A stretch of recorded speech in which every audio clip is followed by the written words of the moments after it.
দেয়াল শুধু মানুষকে আলাদা করে তা না, কখনো কখনো এই দেয়ালই মানুষকে একত্রিত করে, দাঁড় করিয়ে দেয় একই আন্দোলনে, প্রকাশ করে নানাভাবে। কখনো আমরা অনেক সময় শুনেছি দেয়ালের কান আছে।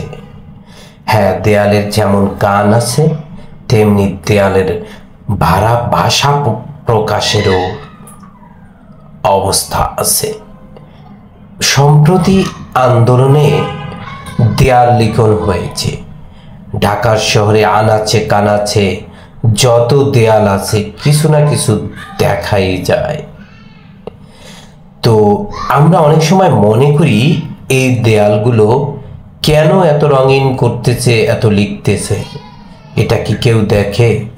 হ্যাঁ, অবশ্যই এক শ্রেণীর মানুষ আছে যারা কিন্তু এই দেয়ালের লেখাগুলো দেখে। আমি প্রায় সময় লক্ষ্য করি কিছু কিছু লোক আছে তারা এই দেয়ালের লিখনগুলো দেখে থাকে। এই যে মিন্টো রোডের কাছে একটি দেয়াল, এই দেয়ালে বিভিন্ন লিখন লেখা হয়েছে।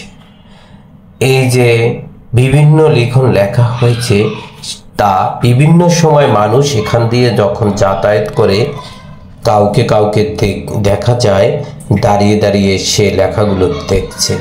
এই যে নিজের দায়িত্ব নিজে নাও, রক্ত নয় বারবার চাই এবার সংস্কার, এভাবে বিভিন্ন ধরনের লেখা। এই যে দেখুন একজন লোক দাঁড়িয়ে পড়তেছে, সে দেয়াল লিখনটা পড়তেছে। শোনো মহাজন আমরা অনেক জন, এভাবে আরো কত কি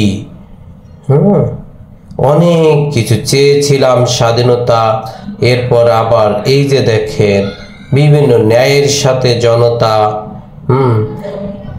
এভাবে বিভিন্ন ধরনের লিখন দিয়ে এই দেয়ালগুলো রাঙিয়ে তোলা হয়েছে। বিভিন্ন লোক এখান থেকে যাওয়ার সময় বিভিন্ন ধরনের ভাবে পড়তেছে, সবাই মিলে গড়ে তুলি বাংলাদেশ বাংলাদেশ।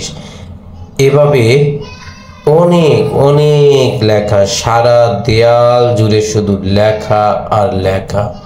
আসলে এই লেখাগুলো দেখলে অনেক সময় ভালো লাগে, খুব ভালো লাগে। আর এই রোডের এই যে উপরের গাছগুলো দেখছে, এখানে অনাবিল সৌন্দর্যের একটা প্রতীক হচ্ছে বিভিন্ন ধরনের পাখি আসে এখানে।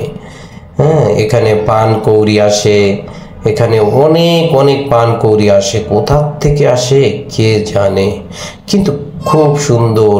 সন্ধ্যাবেলা হলে কিচির মিচির ডাক, সেই পাখির ডাক খুব ভালো লাগে। হ্যাঁ, কে না শুনতে চাই? সেই সন্ধ্যাবেলা পাখির ডাক শুনলে ভালো লাগে, সকালবেলা। তো এখানে বিভিন্ন ধরনের পাখি কোথা থেকে যেন আসে, এই গাছগুলোতে তাদের অভয়ারণ্য হিসাবে রয়েছে। আমরা গর্ব নতুন বাংলাদেশ, আমরাই গর্ব নতুন বাংলাদেশ, এভাবে লিখছে। এই যে অনেক কিছু লেখা আপনারা অবশ্য অনেকেই খেয়াল করছে ঢাকা শহরের অধিকাংশ দেয়ালই কিছু না কিছু লেখা হয়েছে। তো আমরা দেয়াল লিখনগুলো পড়লে অনেক কিছু জানতে পারবো, বুঝতে পারবো। হ্যাঁ, ঠিক আছে, ধন্যবাদ এতক্ষণ সাথে থাকার জন্য। আসসালামু আলাইকুম।